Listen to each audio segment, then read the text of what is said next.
साल 2024 भाजपा के लिए किसी भी तरह से अब तक सही नहीं रहा है। सरकार तो किसी तरह बन गई, लेकिन पूर्ण बहुमत नहीं मिला।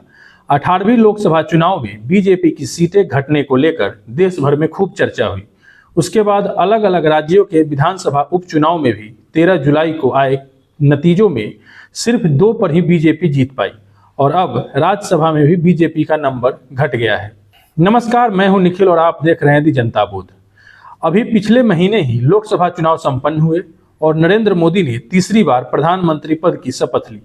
नरेंद्र मोदी पंडित नेहरू के बाद लगातार तीसरी बार प्रधानमंत्री बनने वाले दूसरे नेता हैं। हालांकि पंडित नेहरू तीनों दफा पूर्ण बहुमत की सरकार के प्रधानमंत्री थे, जबकि मोदी अपने तीसरे कार्यकाल में गठबंधन सरकार के प्रधानमंत्री हैं। यानी बीजेपी की सीटें 2019 की तुलना में घटकर 240 रह गई है। 2019 लोकसभा चुनाव में पार्टी के पास 303 सीटें थी। ऐसे में 2024 में मोदी को सरकार अपने गठबंधन के सहयोगियों के बैसाखी के भरोसे चलाना पड़ रहा है। इसी तरह लोकसभा चुनाव लड़ चुके विधायकों की खाली हुए सीटों पर उपचुनाव हुए और 13 जुलाई को इसके नतीजे भी सामने आए। इसमें भी बीजेपी के लिए खुशखबरी नहीं रही और भाजपा सिर्फ 2 सीटों पर ही सिमट कर रह गई। अब लोकसभा के बाद राज्यसभा में भी बीजेपी के लिए एक बुरी खबर आई है। राज्यसभा में बीजेपी का नंबर घट गया है। बीजेपी के सदस्यों की संख्या घटकर 86 हो गई है। कभी भाजपा इस ऊपरी सदन में नंबर के मामले में 101 सीटों के साथ सबसे बड़ी पार्टी हुआ करती थी। अब राज्यसभा में भाजपा की ताकत घट गई है। हुआ यह कि बीजेपी के 4 मनोनीत सांसदों का कार्यकाल 13 जुलाई 2024 को खत्म हो गया, जिससे पार्टी के संख्या बल पर असर पड़ा है। रिटायर होने वाले सांसदों में राकेश सिंह, सोनल मानसिंह, महेश जेठमलानी और राम सकल हैं। ये सभी सांसद राष्ट्रपति द्वारा मनोनीत थे, लेकिन अपने चुनाव के बाद औपचारिक रूप से भाजपा में शामिल हो गए थे। मनोनीत श्रेणी में एक और सदस्य गुलाम अली हैं, जो बीजेपी का हिस्सा हैं। वे सितंबर 2028 में रिटायर होंगे। राज्यसभा में अधिकतम 250 सांसद हो सकते हैं। इनमें 238 सदस्य राज्यों तथा संघ राज्य क्षेत्रों के प्रतिनिधि हो सकते हैं और 12 सदस्यों को देश के राष्ट्रपति द्वारा नामांकित किया जाता है। लेकिन अभी के समय में कुल 245 सांसद हैं और इनमें से 19 सीटें खाली हो गई हैं।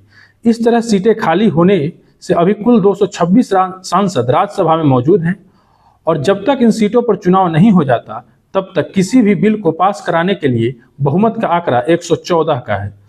इसमें एनडीए के कुल 101 सदस्य हैं, जिसमें से अकेले बीजेपी के 86 हैं, विपक्षी गठबंधन के 87 हैं और 29 सदस्य ऐसे हैं जो ना तो सत्ता पक्ष का हिस्सा है और ना ही विपक्ष का। 2 निर्दलीय और 7 नॉमिनेटेड सदस्य हैं।